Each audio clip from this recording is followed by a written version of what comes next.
Perkenalkan, nama saya Aisyah Ayu Anjarsari, NIM D222020029994. Di sini saya akan menjelaskan macam-macam kelenjar endokrin pada manusia serta letak dan fungsinya. Di sini yang pertama saya akan menjelaskan kelenjar hipofisis atau kelenjar pituitari. Kelenjar ini terdapat di dalam otak, tepatnya di bawah hipotalamus. Hormon yang diproduksi kelenjar tersebut membantu mengatur pertumbuhan tekanan darah, produksi dan pembakaran energi, dan berbagai fungsi organ tubuh lainnya. Kelenjar ini meliputi kelenjar anterior dan posterior, masing-masing memiliki jenis sekresi yang berbeda-beda. Yang pertama, yaitu ada kelenjar pituitari anterior, terletak di bagian depan pituitari. Kelenjar ini menghasilkan hormon adrenokortikotropik, hormon perangsang folikel, dan luteinizing hormon. Ada juga hormon pertumbuhan, hormon prolaktin, dan hormon perangsang tiroid. Selanjutnya ada kelenjar pituitari posterior, terletak di bagian depan pituitari. Kelenjar ini mensekresikan hormon antidiuretik atau vasopresin dan hormon oksitosin. Selanjutnya ada kelenjar tiroid, yaitu ada di bawah leher dan mensekresikan hormon tiroid T3 dan T4. Selanjutnya ada hormon paratiroid, yaitu terletak di bagian leher dan mensekresikan paratormon. Selanjutnya ada kelenjar adrenal. Kelenjar ini terletak pada kedua ginjal, yaitu bagian korteks luar dan medula dalam. Korteks menghasilkan kortikotoid dan mineralokortikotoid.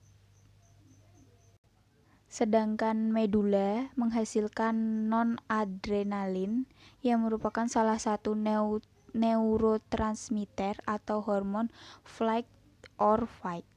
Selanjutnya ada hormon pankreas, selanjutnya ada kelenjar pankreas. Kelenjar ini memiliki dua fungsi, eksokrin dan endokrin. Pankreas menghasilkan berbagai hormon yang mengendalikan metabolisme glukosa tubuh. Dengan fungsi endokrin, pankreas mensekresikan insulin, glukagon, dan somatostatin. Selanjutnya ada ginjal, menghasilkan renin angiotensin yang membantu mengendalikan tekanan darah. Selanjutnya ada kelenjar pineal, yaitu kelenjar ini terletak di bagian otak dan bekerja sebagai jam biologis tubuh. Fungsi kelenjar pineal mensekresikan melatonin, hormon yang salah satunya mengatur siklus tidur dan bangun. Selanjutnya ada kelenjar gonad. Fungsi kelenjar gonad adalah menghasilkan hormon seks. Yang di sini disebutkan bahwa hormon seks itu ada dua, yaitu testis, menghasilkan hormon pria yaitu testosteron yang memberikan karakter pria seperti ada jenggot, otot, dan lain-lain. Sedangkan hormon testosteron disekresikan dalam jumlah besar dan pada pria dan jumlah kecil pada wanita. Indung telur mensekresikan hormon estrogen dan progesteron. Hormon-hormon ini hanya dihasilkan pada wanita dan mengatur siklus reproduksi. Selanjutnya kita akan menjelaskan mekanisme kerja hormon endokrin, yaitu kelenjar pankreas. Kelenjar pankreas yang akan saya jelaskan. Kelenjar pankreas keseimbangan metabolisme tergantung pada pemeliharaan glukosa pada konsentrasi yang dekat dengan titik pasang, yaitu sekitar 90 mg atau 10 ml pada manusia. Ketika glukosa darah melebihi kadar tersebut, insulin akan dilepaskan dan bekerja menurunkan konsentrasi glukosa. Ketika glukosa darah turun di bawah titik pasang, glukagon meningkatkan konsentrasi glukosa. Melalui umpan balik negatif konsentrasi glukosa dan menentukan jumlah relatif insulin dan glukagon yang disekresikan oleh sel-sel pulau Langerhans. Baik insulin maupun glukagon mempengaruhi konsentrasi glukosa darah melalui berbagai mekanisme. Insulin menurunkan kadar glukosa darah dengan cara merangsang hampir semua sel tubuh kecuali sel-sel otak.